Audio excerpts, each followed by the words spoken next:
Hey guys, welcome to Dear Young One with Alapo. And today we're moving on to the second part of the series we started the last video when we're talking about managing professional relationships. Today we're talking about how to build your contacts in your industry. Now, depending on the industry you find yourself, it's going to be very important for you to build relationships outside of your office with different categories of people or stakeholders in your industry for you to advance in your career. So how do you go about that? What do you need to gain more visibility? Visibility that might be required for you to get to a position where you can actually start rising in your career. You're being offered opportunities across your industry. How do you start to build that? Well, that's all I want to talk about today. So stay tuned.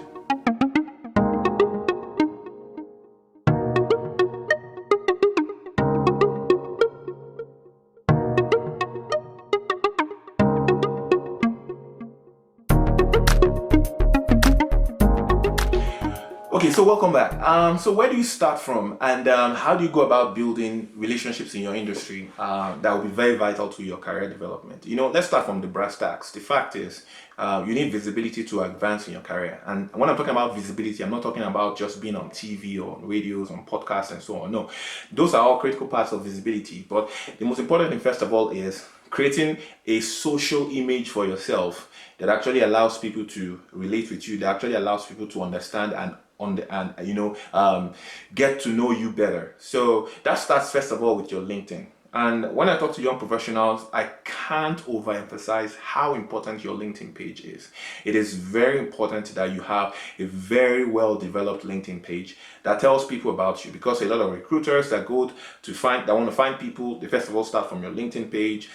People that actually want to contact you for information about your industry, information about what you do, or maybe who want to interact with you to contact you for something else, will typically always start from your LinkedIn page. You would go to your LinkedIn page to find out information about you. So it is very important you actually have a very good LinkedIn page. When I see young professionals that don't have LinkedIn pages, you can rise in your career, you can actually get jobs and possibly, get to some level in your career without developing your LinkedIn page.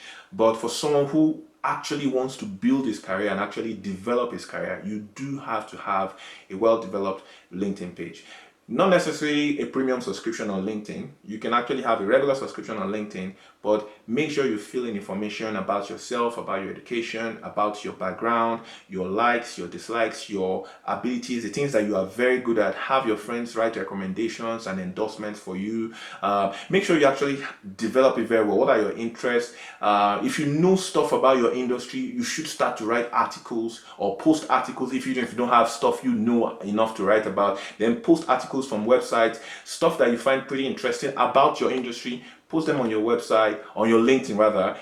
Post links to articles. Post updates on regulations in your industry. If someone has written something brilliant about a regulation or a new policy in your industry, post about it. Put it on your LinkedIn page. Let your LinkedIn page become a reference point for your industry, for stuff you know about, so that people know that, oh, if I come to your LinkedIn page, I will actually find information about this policy or that policy and so on. For instance, you're in investment management.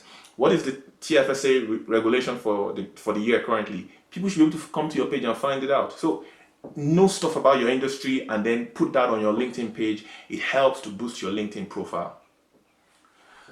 Okay, so after you've actually worked on your LinkedIn page and you've created an image, a social image that's discoverable for yourself. There are people that will encourage you to have your own personal website and so on, but I'm not very big on those ones. Your LinkedIn page is the most important thing. So develop that and have that set up.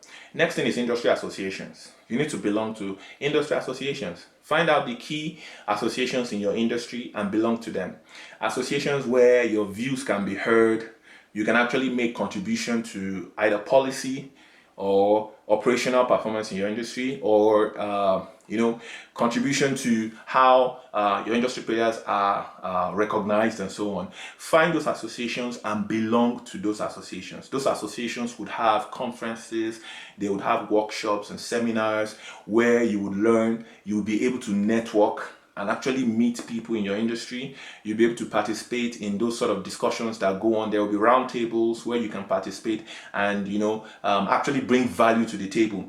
Because you see, one of the things that really helped me in my career in the oil and gas industry in Nigeria was really belonging to several associations. I belonged to Association for Energy Economists. I belonged to associations I belonged to the Energy Institute. I was in associations of independent producers. So many associations in the industry where I was able to contribute to the workshops that were done, contribute in their roundtable discussions. I belong to one roundtable also too on the renewable energy space. We travel to Abuja to go have meetings, contribute in the Nigerian Economic Summit, group meetings on renewable energies. There are so many associations where I could add value, and in the process of adding value, I gained further visibility, within the industry. So belong to industry associations. Industry associations would require some sort of membership fee, some sort of regular meetings or attendance and so on.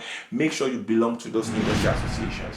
Contribute when you go for meetings, contribute when you attend workshops, ask questions, make comments, not just any questions or not just any comments. I often find it interesting when people stand up in a conference and they ask, and questions are meant to be asked, but they instead say, I have a comment, and then they have no real comment. All they've done is repeat what somebody has said. No, make valid comments that, oh, somebody said this, I differ on this point, this is why I differ on this point.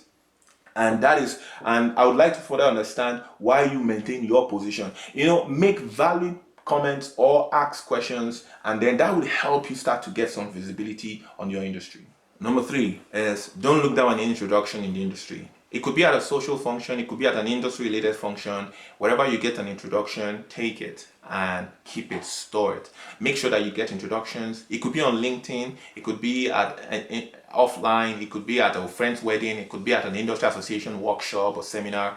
Get introductions. Let people introduce you to people across the industry. Let people know what it is you do, and also get information about what they do as well too. You never know when you might need those contacts. So keep those contacts, and make sure you have yours as well, which is why you must network like a hungry person. Make sure you have your own cards with you at all times. Make sure you have everything you need so that you can actually give them adequate information about yourself. Worst case scenario, you don't have your cards on you, then you can write your name and your number or your email address, or refer them to check your LinkedIn page for more information about you and so on. That's why the first point was to make sure you have your LinkedIn page developed. Okay, so that's point number 3. Point number 4, which is the final tip, is you need to create some visibility for yourself. Beyond what you could do for yourself using the first 3 points I've given you, the 4th one is also very critical. Some of the visibility you need, you have to deliberately go after it, which is you need to contribute to issues that affect your industry, write about them, and make those thoughts public. So send them to media houses, share them on Twitter, on social media, create podcasts and YouTube pages and all that. Make sure that you are being heard by other professionals in your industry.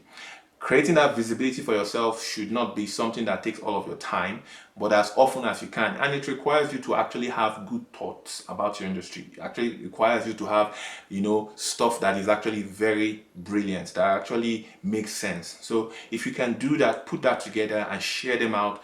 When there are issues that affect your industry and someone is writing about it, contact them, tell them that this is what I think about what you've written, or this is what I think about this policy, and I see what you have written, but I think it's missing this, so here you go. Or, hi, this is what I think about this, and you'll be surprised that you get feedback. You may get reasons why what you have written doesn't make any sense. You may get people to say, oh, this is actually very good, thank you very much, this should actually go far and wide, so I'm actually going to run with it, or so on. So create some visibility for yourself. You actually have to go after that to create that visibility for yourself. But that should not be all of your focus. Your aim is not to just create that visibility so that you're well known. No, the aim is so that people know what you're doing. Now, one way, especially, and I say this about research analysts a lot, when you write a very good report on your industry as a research analyst, then share that report. If your report is not something that has to stay within proprietary confines or restrictions, then share that report far and wide. Share with media, share with other houses. Let people see your research. Let people know that this was what you wrote. So 4 steps: your LinkedIn page, build it up.